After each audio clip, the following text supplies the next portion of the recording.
మామూలు బాధ్యత ఇవ్వాల. గెలిచింది, పోటీ చేసింది 21, 2 పార్లమెంట్లు, గెలిచింది 100%. కానీ బాధ్యత ఎంత ఉందంటే 175 సీట్లు మనమే గెలిస్తే ఎంత బాధ్యత ఉందో అంత బాధ్యతతో మేము పనిచేస్తాం. యువత నలిగిపోయారు, నేను మర్చిపోలేదు. ఆడబిడ్డలు ఇబ్బంది పడిపోయారు, మేము మర్చిపోలే. సగటు మధ్యతరగతి మనుషులు నలిగిపోయారు. రోడ్లు వెయ్యలా, గుంతలు వేశారు, అరాచకం చేశారు.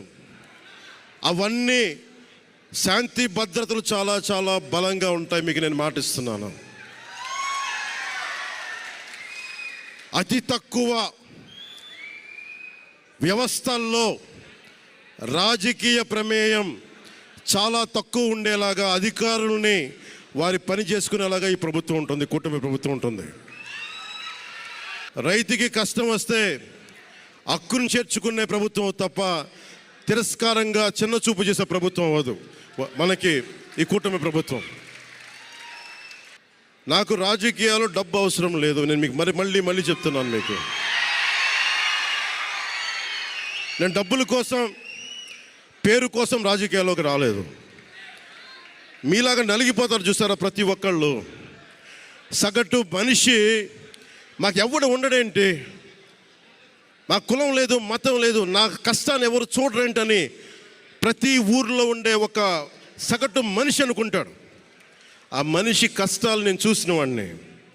ఆ మనిషికి భుజం కాయడానికి నేను వచ్చాను రాజకీయాల్లో. 2019లో ఓడిపోతే నా మానసిక స్థితి ఎలా ఉందో ఆ రోజున, ఈరోజు గెలిచినప్పుడు కూడా నా మానసిక స్థితి అలాగే ఉంది. అంతే ధైర్యంతో ఉన్నా. గెలుపు నాకు బాధ్యత ఇచ్చింది కానీ అహంకారం ఇవ్వలేదు, రాదు. ఇంకా భయం వేసింది. అందరూ నాకు శుభాకాంక్షలు తెలియజేస్తూ ఉంటే నాకు భయం వేసింది. ఎందుకంటే ఇల్లు అలకగానే పండగ కాదు ఇది. ఇల్లు అలకగానే పండగ కాదు, చాలా చాలా బాధ్యత కూడుకున్నది. భీమవరం, గాజువాక 2 చోట్ల ఓడిపోయినప్పుడు ఈ రోజున ఇంతమంది ఉన్నారు. ఈ రోజున, ఆ రోజున నా పక్కన నన్ను నమ్ముకున్న కొద్దిమంది తప్ప.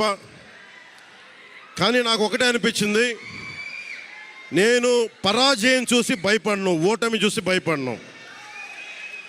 ఓటమి నాకు బలం ఇస్తుంది, ఓటమి నాకు ఉత్సాహం ఇస్తుంది అనుకున్నాను.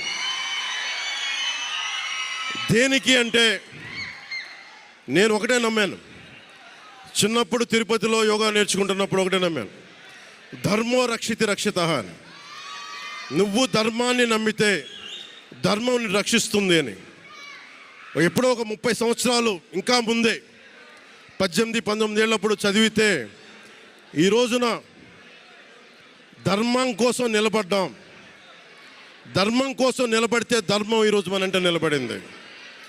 అందుకని మనస్ఫూర్తిగా ఏ శక్తి అయితే కనిపించని ఆ పరాశక్తి, కనిపించని ఆ దేవుళ్ళందరికీ కూడా ఈరోజు నేను కృతజ్ఞతలు తెలియజేసుకుంటాను. మనస్ఫూర్తిగా మీ అందరికీ, పిఠాపురం ప్రజలందరికీ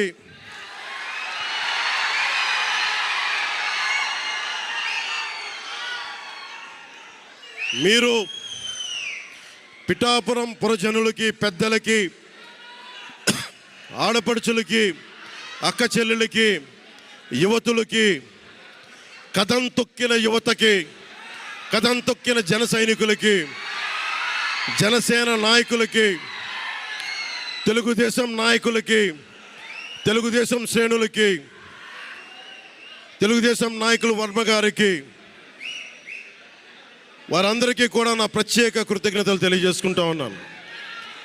మీరు పిఠాపురంలో పవన్ కళ్యాణ్ గెలిపించలేదు. కేవలం పిఠాపురం ప్రజలు పవన్ కళ్యాణ్ ఒక్కడిని గెలిపించలేదు, 5 కోట్ల మంది ప్రజల్ని గెలిపించారు మీరు.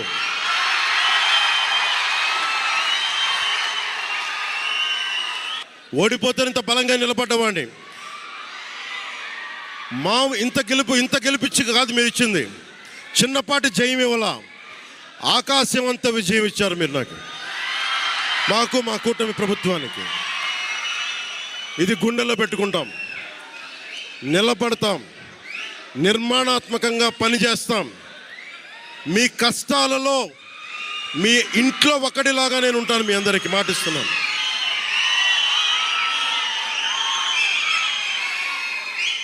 మీ ఇంట్లో ఒక్కడిగా, ఒకటే గుర్తుపెట్టుకోండి, మా ఇంట్లో మా కుటుంబ సభ్యుడు నాకు కులాలకి, మతాలకి, ప్రాంతాలకి అతీతంగా ప్రతి ఒక్కరూ ఆలోచించాల్సింది, మా ఇంట్లో కుటుంబ సభ్యుడు పవన్ కళ్యాణ్. మా వాడు అసెంబ్లీలో అడుగు పెడుతున్నాడు, మా కష్టాల కోసం మాట్లాడతాడు, మా కష్టాల కోసం నిలబడతాడు.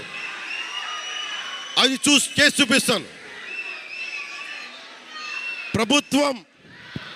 ప్రభుత్వం ఎలా ఉండాలి, అధికార యంత్రాంగం ఎలా ఉండాలి, రాబోయే రోజుల్లో మీకు అందరికీ చేసి చూపిస్తాం. మళ్ళీ ఒక 10 నిమిషాల తర్వాత మళ్ళీ వచ్చి మాట్లాడతాను. చంద్రబాబు గారు వచ్చారు, వారిని కలిసి మళ్ళీ వచ్చి మేము ఇద్దరం మాట్లాడతాం.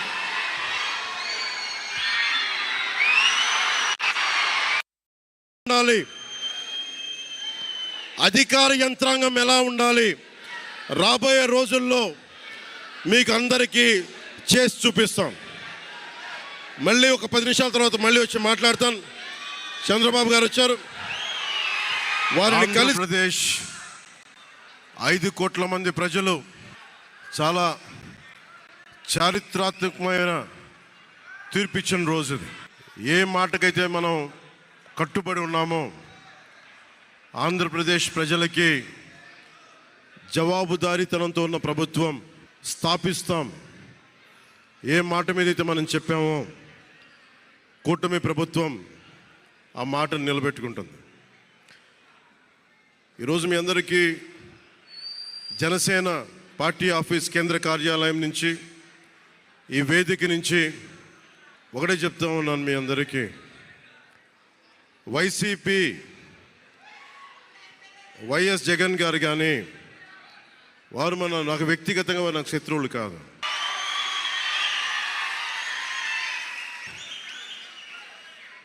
ఓడిపోయారు కదా అని చెప్పి వారిని ఇబ్బంది పెట్టడానికో హింసించడానికో ఈ విజయం కాదు.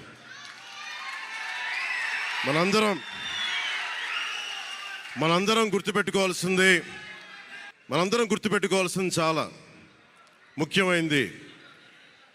వైసీపీ పార్టీని భవిష్యత్తులో ఇబ్బంది పెట్టడానికి విజయం కాదు. 5 కోట్ల మంది ప్రజల పైన వారి భవిష్యత్తు కోసం పునాది వేయడానికి ఉన్న రోజులు ఇవి, అంతేగాని కక్ష సాధింపుల కోసం కాదు. మనందరం ముఖ్యంగా జనసేన పార్టీ నాయకులు కానీ, జనసేన మద్దతుదారులు కానీ, జనసేన వీర మహిళలు కానీ, జనసేన నాయకులు కానీ గుర్తుపెట్టుకోవాల్సింది, ఇది కక్ష సాధింపు సమయాలు కాదు. 5 కోట్ల మంది ప్రజల కోసం పనిచేసే సమయం ఇది.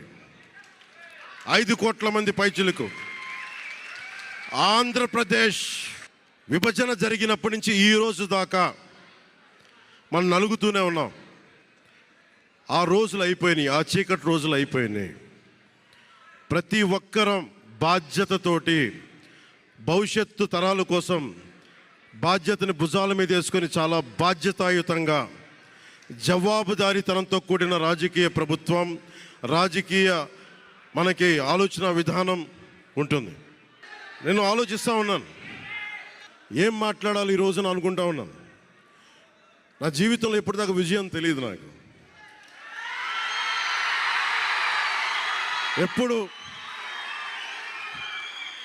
ఎప్పుడు ఒకే ఒకసారి సినిమాల్లో ఉన్నప్పుడు తొలి ప్రేమ అనే విజయం చూసాం.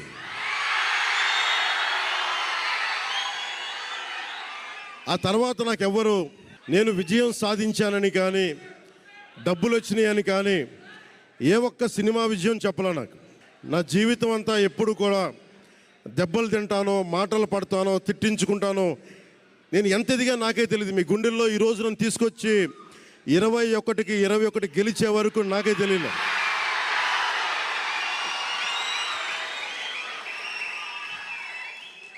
భారతదేశంలో 100కి 100% కొట్టామంటే జనసేన.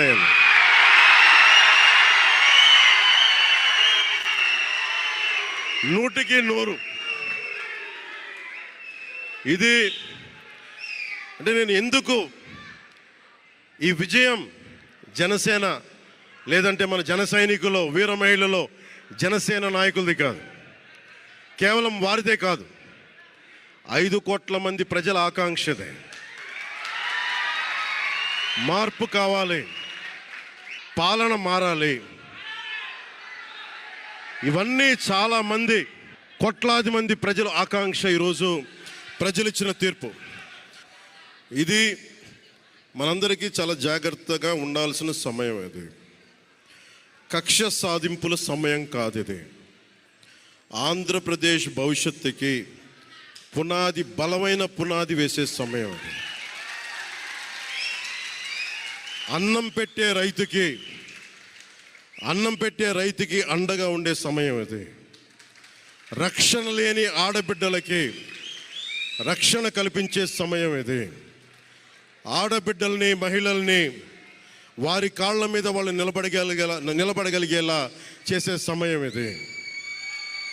నేను ఈరోజు ప్రభుత్వ ఉద్యోగులు కూడా మాటిస్తున్నాను. కాంట్రిబ్యూటరీ పెన్షన్ స్కీమ్ నేను చెప్పాను, నేను బాధ్యత తీసుకున్నాను. ఏరు దాటాక తెప్ప తగలేసే రకం కాదు నేను. కాంట్రిబ్యూటరీ పెన్షన్ స్కీమ్ దానికి సరి సమానంగా అది కానీ మీకు న్యాయం వచ్చేలాగా సంవత్సరంలోపు తీసుకొస్తాను అని మాట ఇచ్చాం. తీసుకొచ్చి తీరుతాం. ఆ మాట మీకు ఇస్తున్నాం. మెగా డిఎస్సి నోటిఫికేషన్ విడుదల చేయించే బాధ్యత మనం తీసుకుందాం. యువత విలవిల్లాడిపోతూ ఉన్నారు.